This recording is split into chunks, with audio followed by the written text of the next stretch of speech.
Hello everyone, my name is doctor Kailash. मेरे left hand side में बैठे हैं डॉक्टर परीक्षित और राइट साइड में है डॉक्टर प्रज्ञा। आज हम इकट्ठे हुए हैं बात करने के लिए CoQ10 के ऊपर।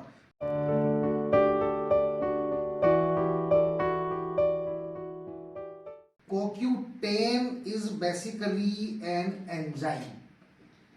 एक एंजाइम है जो फैट सॉल्युबल मॉलिक्यूल है, और ये जैसे कीड़ा होता है, विटामिन के, विटामिन ई, विटामिन डी और विटामिन ए है, के ई डी ए, ये फैट सॉल्युबल विटामिन होते हैं। इन्हीं की तरह ये भी फैट सॉल्युबल एक बट ये प्रोटीन है। ये प्रोटीन है। This is not vitamin, Okay. This is a protein. This is the protein. It is a enzyme, right? Coenzyme.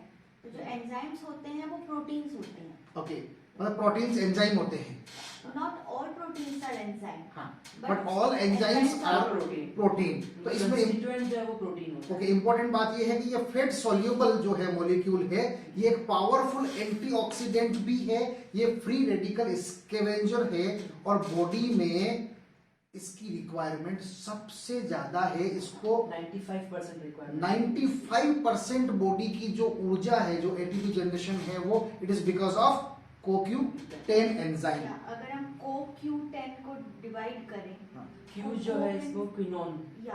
Co is the coenzyme. It's basically coenzyme. ये enzyme की help करता है in mediating a chemical reaction. Enzymes are catalyst.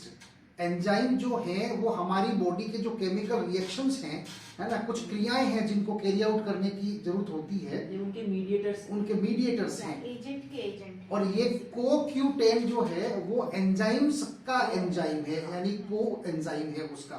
ठीक है, तो एक तो जैसे आपने बताया कि 95% एटीपी जनरेशन जो है दैट इज डिपेंडेंट ऑन को एंजाइम Q10। और इस वजह से ये हर बॉडी सेल में प्रेजेंट होता है। बेसिकली यूबिक्यूटस यानी कि फाउंड एवरीवेयर। इस यूबिक्यूटस टर्म से आया है यूबिक्यूनॉन या यूबिक्यूनॉल। जैसे CoQ10 में जो Q है दैट इज क्विनोन। हाँ, और ये 2 टाइप्स के होते हैं बेसिकली, यूबिक्विनॉन एंड यूबिक्विनॉल। यूबिक्विनॉन है वो इलेक्ट्रॉन एक्सेप्टर होता है, एंड यूबिक्विनॉल जो है वो इलेक्ट्रॉन डोनर होता है। ये दोनों तरह का रोल प्ले करता है।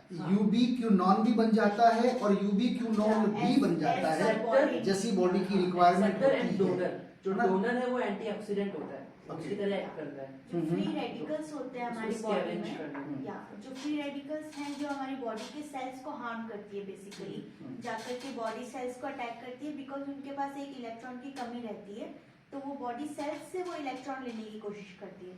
तो ये यूबिक्यूनॉल है, वो जाके उनको इलेक्ट्रॉन देती है। हमारे शरीर में जो भी ऑक्सीडेटिव स्ट्रेस पैदा होता है, चाहे वो लंबी बीमारी के बाद हो, चाहे वो रेडिएशन की वजह से हो, चाहे पोल्यूशन, फूड एडल्ट्रेशन, नशा करने की वजह से, अल्ट्रावायलेट रेडिएशन, इन सब की वजह से जो हमारा शरीर बूढ़ा होने लगता है ना, जो नष्ट होने लगता है, झुर्रियां आने लगती है, तरह तरह की बीमारियां पैदा होती है, इम्यून सप्रेस हो जाता है। इन सब के पीछे एक चीज है जो रेस्पॉन्सिबल होती है, वो है फ्री रेडिकल।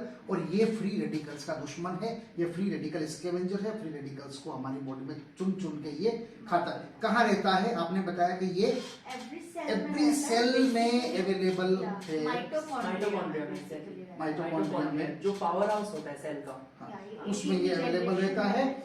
अच्छा, ये बेसिकली मैं आपको बता दूं, आप सोच रहे होंगे कि किन कंडीशंस में इसको यूज किया जाना चाहिए, तो मैं आपको 4 चीजें बता देता हूं। सबसे पहला ब्रेन, दूसरा हार्ट, तीसरा लंग्स, चौथा लीवर, और एक जो है बोनस में बता देता हूं दैट इज किडनी। ये 5 चीजें नोट कर लो जो CoQ10 के लिए, है ना, उनको इस्तेमाल करना। इनका एक्शन हमेशा एक्टिव रहता है। हमारी बॉडी का एटीपी की अगर बात करें तो 20% जो है वो ब्रेन यूज करता है। जितनी ऊर्जा हमारी बॉडी पैदा करती है उसका 20% खाली ब्रेन यूज कर लेता है। तो ब्रेन को सबसे ज्यादा यूबिक्विनॉल की या यूबिक्विनॉन की जरूरत होती है, यानी CoQ10 की जरूरत होती है। दूसरा नॉन स्टॉप काम करने वाला ऑर्गन है that is heart. Heart continuously काम करता है, उसको भी सबसे ज्यादा एटीपी की जरूरत पड़ती है, ऊर्जा की जरूरत पड़ती है। इसके लिए भी CoQ10।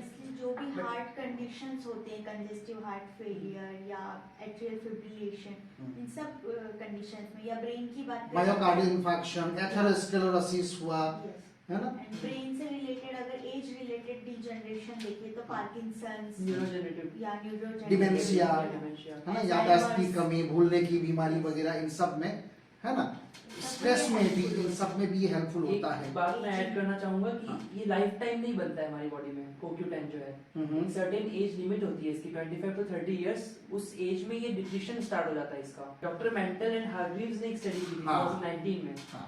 हाँ।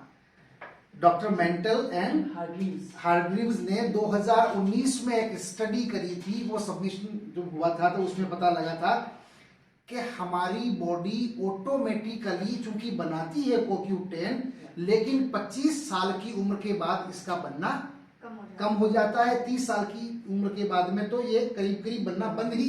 लेकिन अगर आप ये सोचेंगे कि मैं तो बादाम खा रहा हूँ, फैटी फिश खा रहा हूँ, स्पाइनेच खा रहा हूँ, सब कुछ खा रहा हूँ, तो भी मेरी बॉडी में ये बनना चाहिए। एक चीज क्लियर कर दें यहाँ कि हमारी बॉडी खुद जो है CoQ10 अपने आप बनाती है। कब बनाती है?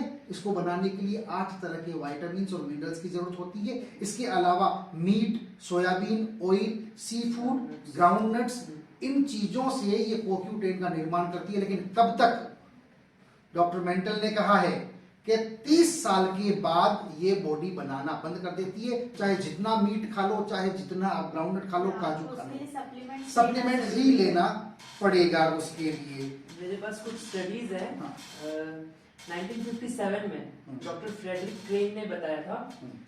उन्होंने एक्चुअली इस चीज को डिस्कवर किया था एक काऊ के हार्ट में। उन्होंने इस काऊ के हार्ट में माइटोकॉन्ड्रिया में उनको ये CoQ10 सबसे पहले आइडेंटिफाई किया था। एंड 1958 की एक स्टडी है, मर्क आपने कंपनी का नाम सुना बिग होगा, कंपनी, बिग मेडिकल कंपनी। हाँ। उसके डॉक्टर कार्ल फॉल्कर्स एंड उनकी टीम ने इस CoQ10 का केमिकल स्ट्रक्चर जो है लेबोरेटरी में तैयार किया किया। था। And Okay. yeah, one more thing I would like to add. 1970s study, हाँ। जापान ने इस चीज का प्रिसाइज टेक्निक, इस चीज को कैसे यूज करना है क्लिनिकली, वो इन्होंने उसको सिखाया। अच्छा, हम इस टॉपिक पे जितनी भी बातें कर रहे हैं वो सब साइंटिफिक जो रिसर्च है, जो स्टडी सबमिट हुई है, उनके बेस पे हम बात कर रहे हैं और आपको ये बताने की कोशिश कर रहे हैं कि CoQ10 हमारी बॉडी में कितना इंपॉर्टेंट रोल प्ले करता है और बॉडी के लिए क्यों जरूरी है। वैसे तो ये वैसे ही स्टेब्लिश हो गया है। 95% एनर्जी प्रोडक्शन का काम सिर्फ और सिर्फ जो है CoQ10 के हिस्से में आता है। चाहे वो पलके झपकाना हो, चाहे वो बोलना हो, चलना हो, मसल्स का काम करना हो, खाना हो, पेरिस्टालसिस हो, पचाना हो, चाहे वो सुसु करना हो, पोटी करना हो, इन सब में एनर्जी की जरूरत पड़ती है। सो बिना एनर्जी के तो आपकी बॉडी जो है वो कुछ काम नहीं कर पाती है। तो ये तो एक बड़ी बात है कि 95% एटीपी जनरेशन में CoQ10 हेल्प करता है। एक और स्टडी है जो इटली में हुई थी, हार्ट ट्रांसप्लांट की स्टडी थी, जिसमें 2640 न्यूयॉर्क वाली स्टडी होगी। नहीं, न्यूयॉर्क की स्टडी अलग है। ओके, दिस इज जो 12 पेशेंट्स में हुई थी, that was recent study. Okay, हां, this is Italy based study in which 2644 patients जिनको हार्ट ट्रांसप्लांट की जरूरत थी, उसमें 80% तक पेशेंट्स जो है वो रिकवर हो गए थे CoQ10 देने से, CoQ10 के एडमिनिस्ट्रेशन से। ओके, हार्ट ट्रांसप्लांट तो बहुत एक्सपेंसिव ट्रीटमेंट होता है। हार्ट ट्रांसप्लांट तकरीबन 2 करोड़ के आसपास जो है उस पे खर्च आता है। It is a big surgery और इस सर्जरी में 2644 पेशेंट के ऊपर खाली CoQ10 एडमिनिस्टर किया गया था, जिसकी वजह से उनकी बाईपास तो अवॉइड हो गया। हार्ट ट्रांसप्लांट जो है वो भी उसी स्टडी के बाद जो है CoQ10 को मिरेकल मॉलिक्यूल के नाम से जाना जाता है। तब से इसको मिरेकल मॉलिक्यूल के नाम से जाना जाता है। मैं बता चुका हूं कि डायबिटीज में ये बड़ी हेल्प करता है, हार्ट डिजीज में बड़ी हेल्प करता है, माइग्रेन में बड़ी हेल्प इससे मिल जाती है, न्यूरो डिजनरेटिव डिजीज जो है उसमें बड़ी इसकी हेल्प होती है। अगर आप इसको करक्यूमिन के साथ लें, हाँ, इसे आप नोट कर सकते हैं अगर चाहे तो।